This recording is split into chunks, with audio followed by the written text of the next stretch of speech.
The gentleman from Wisconsin is recognized. Thank you, Mr. Speaker. I yield myself such time as I may consume. I rise today in support of H.R. 3549, the Higher Education Extension Act. And I'd like to thank my colleague, Mr. Bishop, as well as my colleagues, Ms. Slaughter, Mr. Messer, and Ranking Member Scott for their leadership on this issue. This bill would extend the Perkins Loan Program for 1 year. Perkins Loans are need-based loans which foster access to higher education for low-income students by providing low-interest loans to students in need.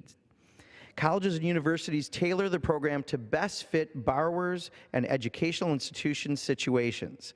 Perkins is a risk-sharing program, with institutions contributing 1/3 of their students' awards. This ownership interest also contributes to the successful management of this vital program. We have only 2 days before the Perkins Loans program is set to expire, so we must act immediately. Since its inception in 1958, over $28 billion in loans have been made to students through almost 26 million aid awards. Perkins Loans borrowers are predominantly from lower income families and are often the first in their family to attend college.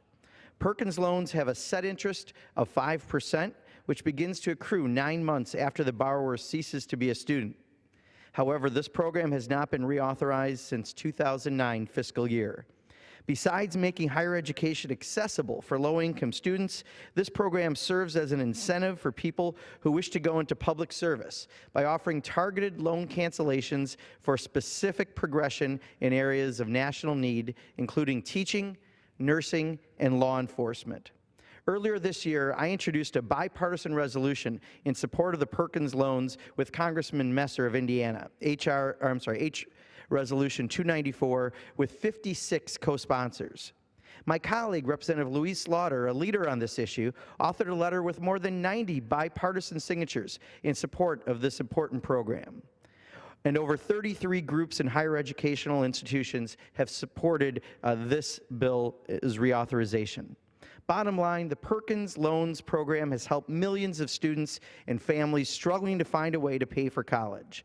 I applaud my colleagues across the aisle, specifically a thank you to Mr. Bishop, for helping to ensure students have access to federal financial aid that they need to make college affordable and accessible. And I urge support of this bill, and I reserve the balance of my time.